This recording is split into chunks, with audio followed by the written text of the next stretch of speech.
Hola y bienvenidos a la Daily Hustle. Soy Enrique Byrnes y presidente de Mejor Cerveza.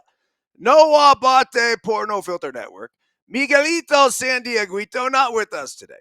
Will the Thrill Clark, not with us today either. But we come on here each and every single morning and we properly salute our boys and each and every one of you. Yes, yes, yes, yes, yes, yes, yes. Woo! Remember this, folks. When we are juiceful, we are useful. When we are juiceless, we are fucking useless. A very pleasant good morning to you on the 27th day of December 2024. Our title sponsor of the show, of course, is Bet Online, the number one online gambling destination for all the latest news, scores, odds, predictions, 150 slot games, whatever the fuck you want, it's there for you. Bet Online. Don't forget to type in the promo code BLEAV, capital BLEAV, for 50% off your first deposit. Okay, the Daily Hustle electronic email communication that just went out a short time ago. Here we go. Buenos dias. Today is Friday, December 27th, as I just mentioned. And on this day in 1919, one day after secretly working out a deal to sell Babe Ruth to the Yankees, Red Sox owner Harry Frazee announces that Boston will deal any player except Harry Hooper. You don't want to deal Harry Hooper. Setting the table for the infamous sell of baseball's all-time greatest player. I was going to put arguably in there, but it's not. Babe Ruth is still baseball's all-time greatest player, regardless of what Dodger fans think of Ohtani or Giant fans think of Barry Bonds. I told Barry Bonds. I really did. I told myself. I said, yo, bro,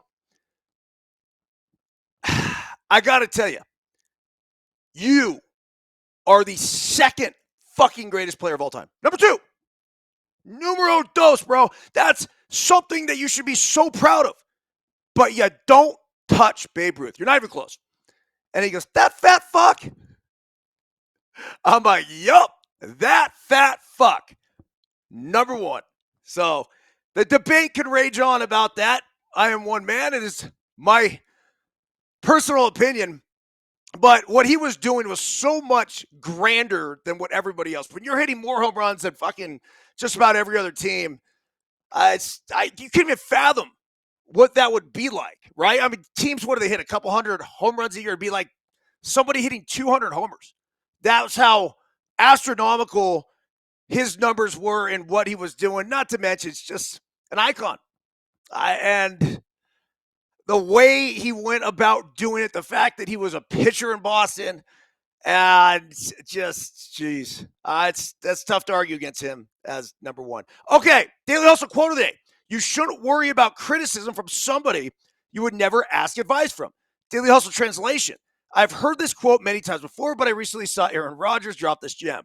Rodgers, who's having a rough season with the Jets, surely must heed his own advice at this point because both he and the Jets have been getting lambasted on and off the field. As a professional athlete, no matter how good you are or how many great plays you make or don't make, you'll be ridiculed by naysayers, and in reality, life isn't much different.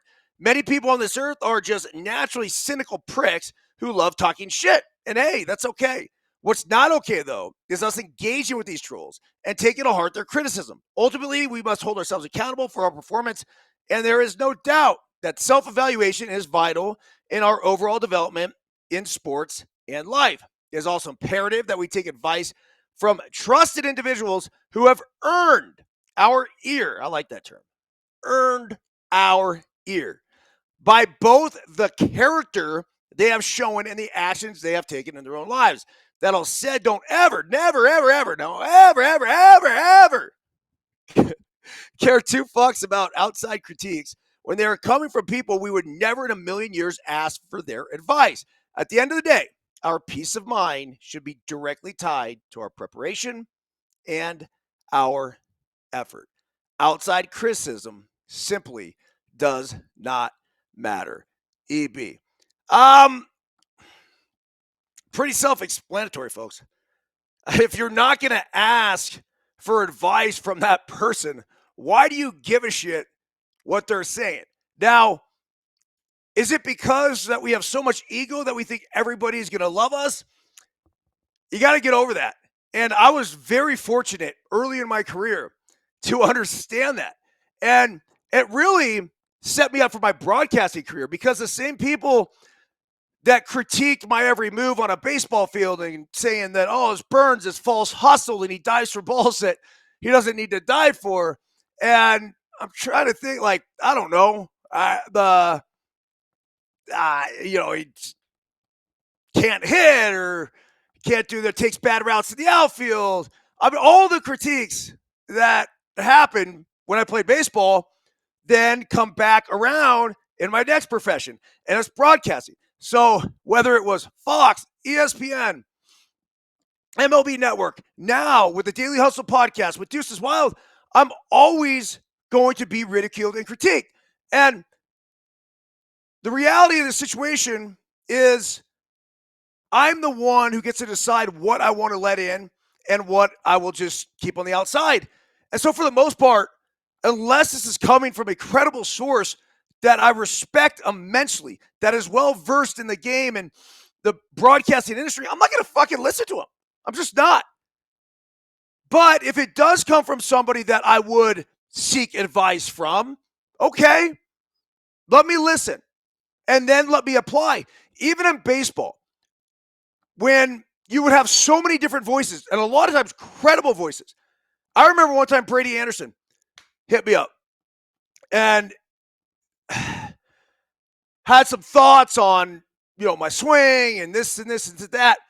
And Brady Anderson, I could not have any more respect for this guy in the world, right? And obviously this guy was an absolute savage on a baseball field.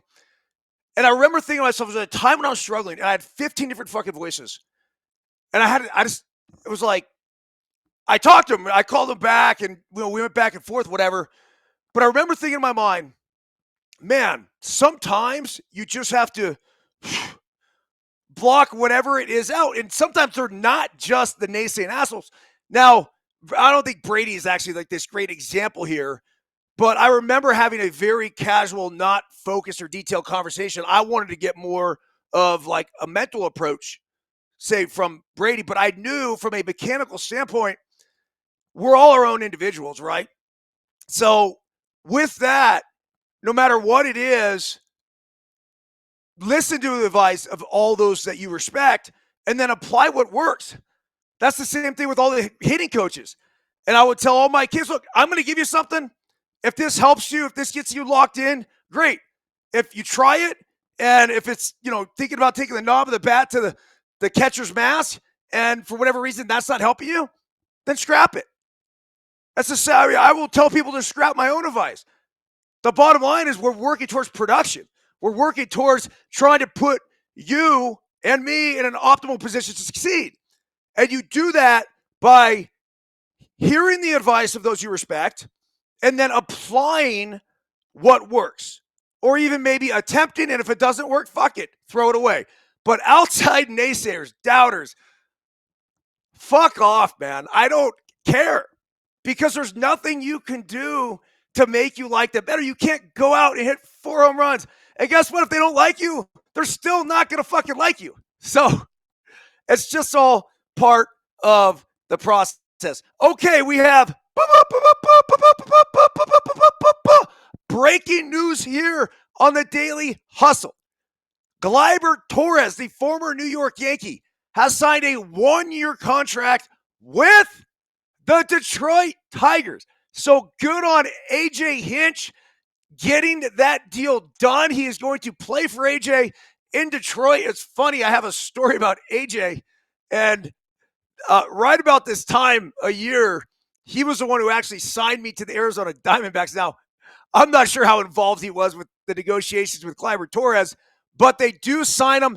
This is a big bat. Struggled at the beginning of the year, went on and had a great second half of the year. Was he Yankees leadoff guy? Got on base in 13 of 14 postseason games, hitting in that leadoff position. That said, He's been a dog on the field, and not in a great way. He doesn't run balls out.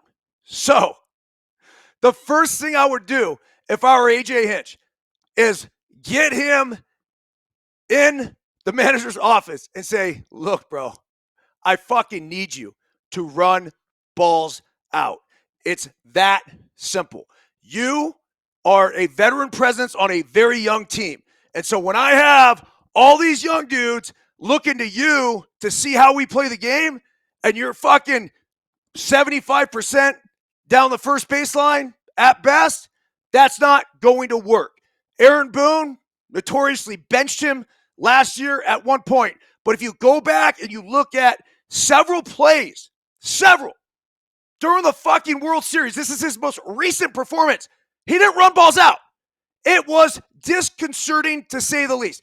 Another reason why the Dodgers absolutely fucking pounded the Yankees in the World Series. So, Yankee fans, hey, look, Gleyber, he gave you a lot. You're, I think, two-time All-Star. But I'm sure you guys have no problems washing your hands of him at this point. One man's trash, maybe another man's treasure. We will see how he does in Detroit. I do like the signing for Detroit. I just need to have that conversation with him. I need you to run the fucking ball out. That's it. And I don't need you pimping homers that don't go either. So, A and B right there, right? Hit a ground ball. Give me a 90% effort down the line every fucking time. Not when the bobbles hit. And then, oh, now I got to pick it up. You hit the ball, you run, you go. So, we'll see how he ends up doing with that in Detroit. But you can't have one of your veteran guys, a guy that's supposed to be a leader, and they signed him to be a leader. $15 million one fucking year. You can't have that infiltrate the clubhouse if he's out there not going full speed. All right, that's it. Short show. I got a pickleball match.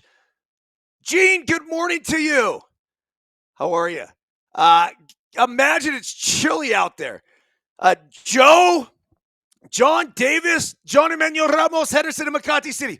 If you're listening on Apple, Spotify, wherever else, if you're feeling generous, you want to leave a quick 5-star review, we'd appreciate it very much. And if you want to watch the show live, come to No Filter Network Monday through Friday, generally in the 8 a.m. to noon range Pacific time. Going to try to start getting pretty standard at 9 a.m. going forward here. We'll have that coming at you at the New Year's. So everyone have a fantastic weekend. We will see ya next week.